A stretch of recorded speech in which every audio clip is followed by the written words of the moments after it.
Kur'an-ı Kerim'e temiz olmayanlar el süremezler diye ayet-i kerime var. Gerçi bu ayet-i kerimenin çeşitli tefsirleri olabilir ama fıkıh alimlerimiz abdestsiz tutulamayacak kaidesini incelemişler, bu konuyu söylemişler. Öyle kişi ne oluyor? Arapça bilmez, Kur'an-ı Kerim'i bilmez, tefsir bilmez, hadis bilmez, efendim radikal İslamcı. Ben öyle çok radikal İslamcı kimseleri biliyorum. Lise mezunu veya üniversite mezunu, mühendis veya bilmem ne falanca, olmaz böyle şey.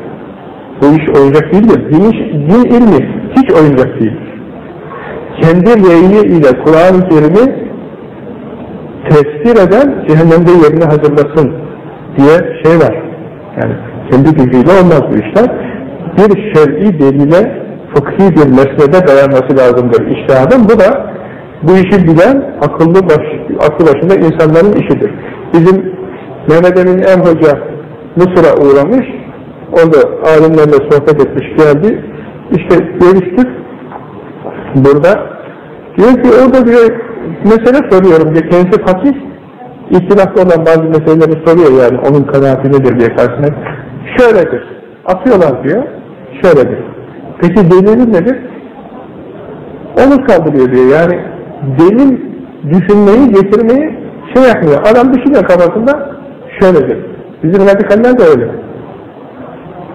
Şöyle, öyle hoş geliyor, öyle, böyle hoş geliyor, böyle. Rüzgar ne taraftan eserse kafasına, öyle olmaz.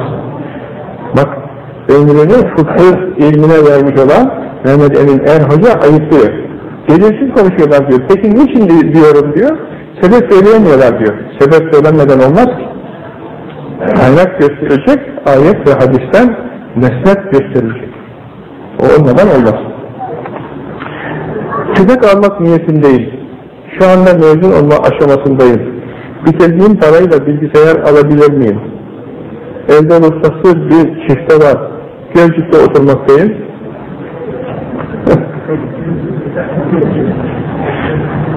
Bilgisayar ilim için lazım, tüfek de av için lazım herhalde.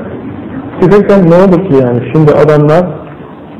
Şimdi adamlar öyle silahlar kullanıyorlar ki, efendim öyle silahlar kullanıyorlar ki akılları duruyor insan. Geceliğin karanlıkta gören, efendim bilmem 2 kilometre uzaktan insanı vuran, Basra Körfezi'nden filanca şeyi bombalıyor. Akdeniz'den filanca yeri bombalıyor yani. Tabi insanın ve eğitlû lehum mestefatun min kuvvetin, gücü yettiği kadar silahlı olması, hazırlanması gerektiğinden elinde böyle kendisini koruyacak bir tüfeği olması lazım. Bu ruhsatlı olabiliyor. Tüfeğin de iyisini alın. Her şeyin iyisini almak lazım. Birkaç mermi alsın.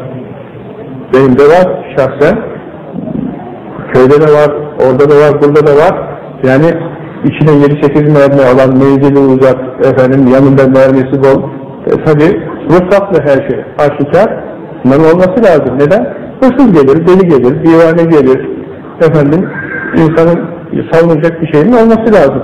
Ben avlanmayı sevmiyorum. Yani kuşa şuna bunu atıp da caizdir ama can yakmayı sevmiyorum ama bulundurmayı seviyorum. Neden? Ayet ve hadise uygun olduğu için. Yani bir gün efendim Allah kullandırmasın ama bulunması iyi. Bir insanın şeyhinin resmini elinde saklaması caiz midir? Değildir. Resim bilattır. Yoktur böyle bir şey. Efendim, ne cüzdanında ne elinde saklaması uygun olmaz. Resimle olan bir iş değildir bu. Ancak resim pasaport gibi, nüfus kağıdı gibi, tapu kaydı gibi yerlerde istendiği için kullanılıyor. Yoksa buna pek müsaade etmemişlerdir büyükler. Hele de resme bakıp rabıta yapmak vesaire filan tasavvufta böyle şeyler yoktur, bidattır. Hocam ben ve ailem Amener Resulü rüyada okuduk. Bunun rüya tabiri nedir? Amener Resulü'nün şeyini okusunlar, mealini okusunlar, kendi halleriyle onu bir ölçsünler. İkisini denkleştirdikleri zaman çıkacak. Düğün için gelenler aşağıda Bodrum kata dinmesini söyler misin? Böyle manzaralı kat varken Bodrum'a kim iner? Düğündekiler gene çağrılıyor. Düğün için gelenler. Evet, falancanın selamı aldık. Aleykümselam, Allah razı olsun.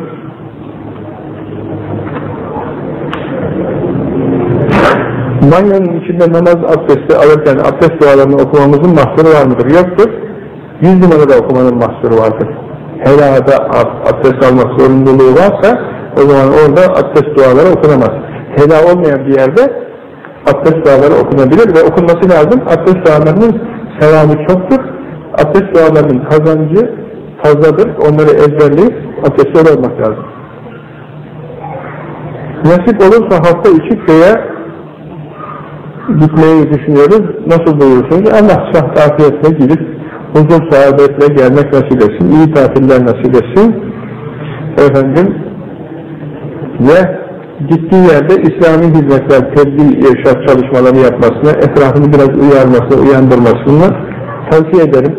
Biraz büyük şehirden gelen insanlar tecrübesini oralara taşımalı, oralarda da İslami çalışmalar gelişmeli. İsmail Aydın adlı bir kardeş kapıda bekleniyormuş, gitmediyse. Efendim, ben içki satan bir otelde çalışıyorum diyor. Orada bir mescidiniz var, orada kıldığınız namaz kabul olur mu? Şimdi otel esas itibariyle yatmak içindir, meyhane değildir. Ama oteller lüks olduğu zaman Turizm Bakanlığı mecburiyet görmüş, illa içki bulunacak filan diye efendim işi de bulunduruyor. Ama otel aslında yatmak için yapılmış bir binadır. Mescidi de olması adamın biraz iyi, nispeten iyi bir kimse olduğunu gösteriyor. O mescide namaz caizdir. Otelin sahibi mescid açtığı için sevap alır, içki sattığı için vebal alır. Ama bu adamın, yani bu kişinin oradaki namazında bir mahsur yoktur. Tabii biz esas itibariyle hepimizde bir kusur var ki Turizm Bakanlığı böyle bir mecburiyet koymuş ve kredi vermiyor. Yani yıldız vermiyor otele, itibar vermiyor. 5 yıldızlı olabilmesi için veya şu kadar yıldızlı olabilmesi için ille içki satması mecburiyeti koyuyor. Hazır Türkiye burası. Bak geçen bu toplantıya İslam ülkeleri geldi. İran Reisi Cumhur'u Rafsanjani şey demiş, lütfen içki kullanmasın demiş. Bizimkiler de meyve suyu ikram etmişler. Pekala meyve suyuyla da bir ziyafet olabiliyor demek ki.